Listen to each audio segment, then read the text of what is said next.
mengikuti ujian kembali. Oke, yang sudah lulus PG tanpa mengikuti ujian kembali. Prioritasnya adalah, akan tetapi harus kita tekankan di sini, tidak seluruh guru telah lulus PG dapat diangkat pada tahun 2022 ini.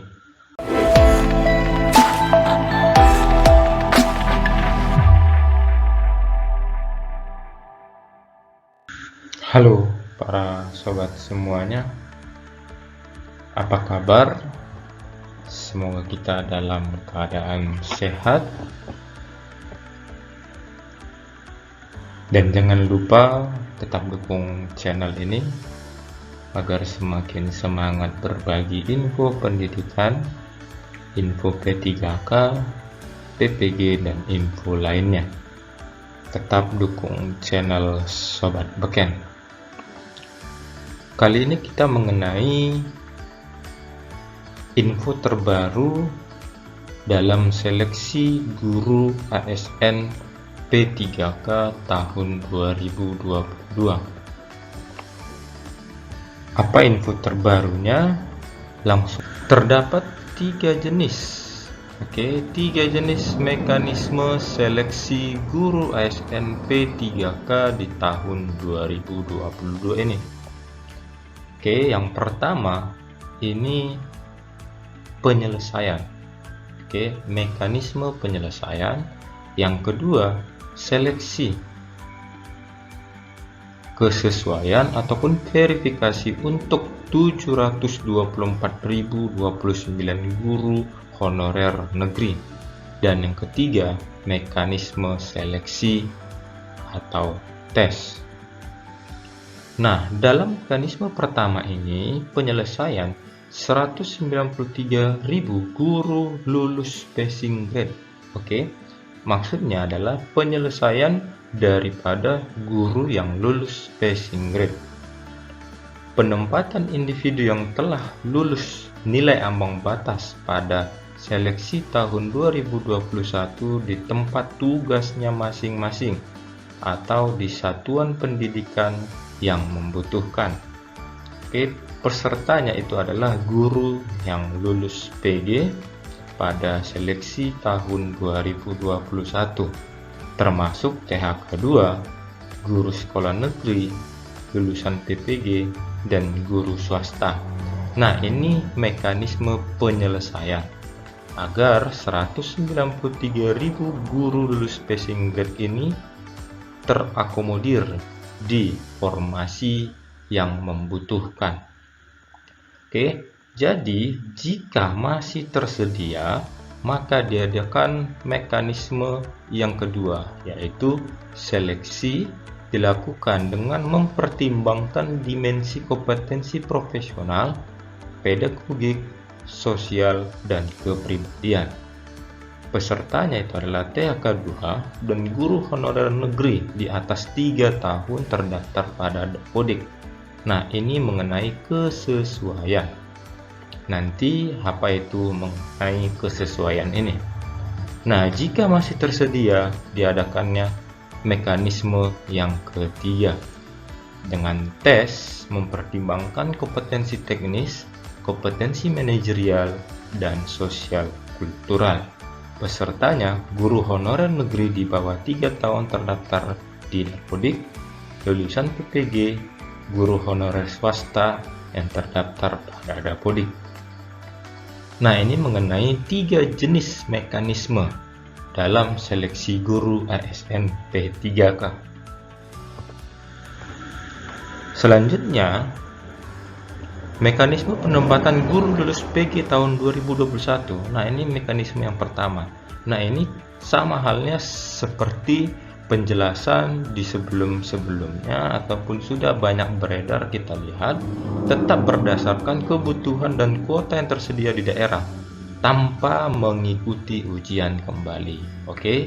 Yang sudah lulus PG tanpa mengikuti ujian kembali. Prioritasnya adalah THK 2, setelah itu honorer negeri, setelah itu lulusan PPG, dan honorer swasta. Pada masing-masing kategori dilakukan urutan berdasarkan nilai teknis, manajerial sosial kultural, wawancara, dan usia. Oke, itu mengenai yang lulus PG, dan banyak kita lihat di video-video ataupun penjelasan-penjelasan sebelumnya. Nah, jika masih tersedia formasi, kita lanjut ke mekanisme yang kedua. Akan tetapi, harus kita tekankan di sini, tidak seluruh guru telah lulus PG dapat diangkat pada tahun 2022 ini. Oke, kita lihat 193.954 pelamar telah memiliki nilai ambang batas. Yang siap diangkat 134.022 atau 69%, dan selebihnya diharapkan dapat diangkat di tahun 2023. Dan 32.000 belum mendapat penempatan. Semoga ini merupakan hasil ataupun sesuai dengan keinginan daripada para peserta yang lulus PG, dan ini yang terbaik bagi kita semuanya. Oke, mekanisme yang kedua di sini adalah seleksi kesesuaian atau verifikasi bagi pelamar THK 2 dan guru honorer sekolah negeri minimal 3 tahun bekerja dan terdaftar di Dapodik. Apa saja kriteria dalam mekanisme yang kedua ini? Yang pertama, seleksi kesesuaian atau verifikasi dilaksanakan apabila tersedia kuota formasi.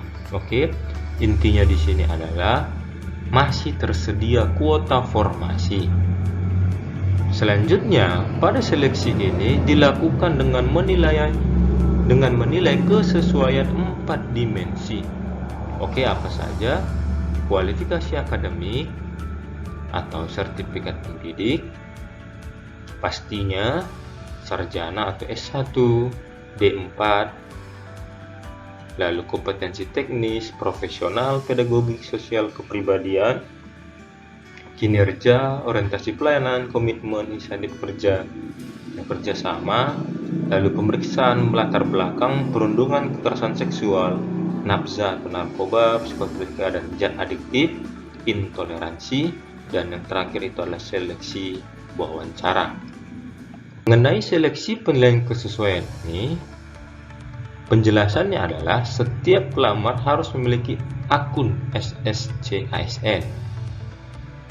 Setiap penilai memiliki akun penilaian yang tersinkron dengan akun pelamar di masing-masing sekolah induk.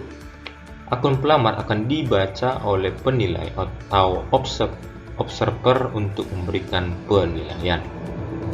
Nah, bobot penilaiannya bisa kita lihat: kepala sekolah 50%, guru senior 30%, pengawas 20%, maka jumlahnya 100%. Oke, lalu yang pertama mengenai latar belakang. Nah, ini keterlibatan dalam kegiatan perundungan, kekerasan seksual, penyalahgunaan narkoba atau narkotika, serta intoleransi dinilai oleh Dinas Pendidikan dan BKP SDM. Lalu kompetensi ini dinilai oleh kepala sekolah, guru senior, pengawas sekolah yang ditugaskan sesuai dengan sekolah induknya. Lalu kinerja 60% dinilai oleh kepala sekolah, guru senior, pengawas sekolah yang ditugaskan. Lalu hasil penilaian ini kemudian akan diverifikasi oleh Dinas Pendidikan dan BKPSDM berdasarkan portofolio guru dengan skala 60 sampai dengan 100%. Nah, ini mengenai seleksi penilaian kesesuaian jika pada pelamar atau prioritas pertama masih membutuhkan formasi atau formasinya masih kosong, lalu masuk kepada seleksi penilaian kesesuaian ini. Nah, yang ketiga, mekanisme ketiga ini adalah seleksi tes. Oke, sama halnya dengan seleksi tahun 2021. Ini diadakan pada bulan November sampai dengan Desember tahun 2022 ini. Semoga sesuai dengan yang dijadwalkan atau yang direncanakan. Ujian seleksi dilaksanakan bagi guru honorer negeri terdaftar di Dapodik dengan masa kerja kurang dari 3 tahun. Oke, kurang dari 3 tahun untuk guru honor negeri. Guru swasta dapat mengikuti ujian seleksi jika lulus akan ditempatkan pada satuan pendidikan negeri yang kekurangan guru. Bagi individu yang tidak terdaftar di Dapodik namun ingin mengikuti ujian seleksi guru SNP 3K diwajibkan memiliki sertifikat pendidik. Oke, di sini adalah yang belum terdaftar di Dapodik bisa mendaftar, akan tetapi harus memiliki sertifikat pendidik. Lalu kita lihat passing grade-nya. Nah, ini yang terpenting, passing grade-nya adalah kompetensi teknis 60%, manajerial 40%, bersama sosiokultural pertanyaan wawancara. Dan jumlahnya itu 100 sampai dengan 160 soal dengan waktu 170 menit dan bobotnya tadi 60% untuk kompetensi teknis, manajerial, sosiokultural, pertanyaan wawancara itu 40%. Oke, ini mengenai passing grade-nya. Selanjutnya, ujian P3K berbeda dengan ujian CPNS karena tidak ada seleksi kompetensi dasar. Oke, jika di PNS itu ada namanya SKD atau kompetensi dasar, maka di P3K hanya seleksi kompetensi bidang atau teknis. Untuk peserta yang sudah tersertifikasi tetap ikut semua tes. Beda dengan CPNS atau melamar PNS, jika yang sudah tersertifikasi nilainya itu 100 langsung kepada kompetensi teknis. Jika berkas lengkap, nilai tes kompetensi teknis penuh kecuali berkas bermasalah. Tetap harus lulus passing grade manajerial dan sosiokultural. Sekian informasi yang dapat kita bagikan. Semoga bermanfaat untuk kita semuanya dan yang terbaik untuk kita semuanya. Semoga kita lulus dan menjadi ASN. Terima kasih. See you next video.